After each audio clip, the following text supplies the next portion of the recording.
جب حضور کبھی سفر پہ تشریف لے جاتے تو سب سے آخر پہ سیدہ فاطمہ کو ملتے، اور جب سفر سے واپس تشریف لاتے تو اپنے گھر بعد میں جاتے، پہلے سیدہ فاطمہ کے گھر جاتے، اپنی بیٹی کو پہلے ملتے۔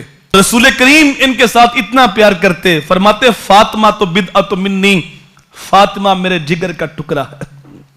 یہ اس دور میں حضور نے کہا جس دور میں باپ اپنی بیٹی کو زندہ درگور کر کے فخر کرتا، اس دور میں حضور نے کہا کہ فاطمہ میرے جگر کا ٹکڑا ہے۔ آج تو ہر باپ اپنی بیٹی کے ساتھ پیار کرتا ہے، لیکن اس دور میں یہ بات کہنا، یہ کلمہ تبلیغ تو ہے ہی، لیکن کلمہ جہاد بھی ہے کہ اپنی بیٹیاں قتل کرنے والوں سن لو، میری بیٹی میرے جگر کا ٹکڑا۔ ہم لوگ دین سے دور ہیں، بیٹا پیدا ہو تو خوش ہوتے ہیں، بیٹی پیدا ہو تو خوشی کا اظہار نہیں کرتے، یا خوشی کا اظہار بہت کم کرتے ہیں۔ جس معاشرے میں میں اور آپ سانس لے رہے ہیں، یہ تو اس قدر گھٹن والا معاشرہ بنتا جا رہا ہے، اگر کسی کے ہاں 2-3 بیٹیاں اوپر نیچے ہو جائیں تو بہو کا جینا حرام کر دیتے ہیں۔ مجھے بتاؤ اس بیچاری کا قصور کیا ہے؟ اور کتنے گھرانے ایسے ہیں کہ جو اس کے گھر 4 بیٹیاں ہوئیں، 5 بیٹیاں ہوئیں، اس کو طلاق دے دی، کہا یہ منحوسہ ہے، اس کے گھر بیٹیاں پیدا ہوتی ہیں۔ مجھے بتاؤ اس کے ہاتھ میں کوئی بٹن تھا؟ اس نے غلط بٹن دبا دیا کہ یہ دباتی تو بیٹا ہوتا، یہ دباتی تو بیٹی ہوتی؟ یہ تو میرے رب کی تقسیم ہے، جس کو چاہے بیٹے عطا کرے، جس کو چاہے بیٹیاں عطا کرے، جس کو چاہے دونوں عطا کرے، جس کو چاہے کوئی بھی عطا نہ کرے۔ میرے حضور نے فرمایا بیٹیوں کو برا نہ کہو، میں بھی بیٹیوں والا ہوں۔ اگر بیٹی اچھی شانہ ہوتی تو اللہ اپنے نبی کو 4 بیٹیاں کبھی بھی عطا نہ کرتا۔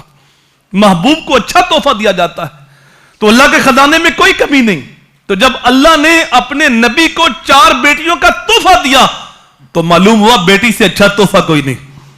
جس دور میں اور آپ جی رہے ہیں، کتنے گھرانے ایسے ہیں کہ الٹرا ساؤنڈ کے لیے معلوم کراتے ہیں بیٹا کے بیٹی، اگر بیٹی ہو تو اس کو ضائع کرا دیتے ہیں۔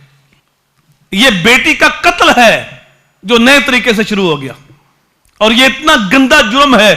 اللہ قرآن میں فرماتا ہے وَإِذَا الْمَوْءُودَةُ سُئِلَتْ بِأَيِّ ذَنبٍ قُتِلَتْ، اللہ قیامت کو گڑی ہوئی بچیوں کو اٹھائے گا اور انہیں پوچھے گا تمہیں کس جرم میں قتل کیا گیا۔ دنیا کا ضابطہ یہ ہے کہ ہمیشہ سوال ظالم سے ہوتا ہے کہ تم نے یہ ظلم کیوں کیا۔ اب ان کے ظالم باپ تو کٹہرے میں کھڑے ہیں، اللہ باپوں سے نہیں پوچھتا، بچیوں سے پوچھتا ہے۔ مفسرین اس آیت پہ بحث کرتے ہیں، کہتے حق یہ تھا کہ اللہ ان کے باپوں سے عتاب کرتا، غصے سے بات کرتا کہ ان کے دامن پہ تم نے کون سا داغ دیکھا، ان بچوں کو تم نے کیوں قتل کیا۔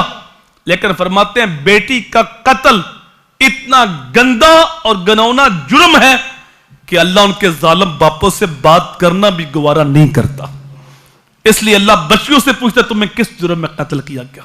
تو اگر بیٹی اچھی شانہ ہوتی تو اللہ اپنے نبی کو 4 بیٹیاں کبھی بھی عطا نہ کرتا۔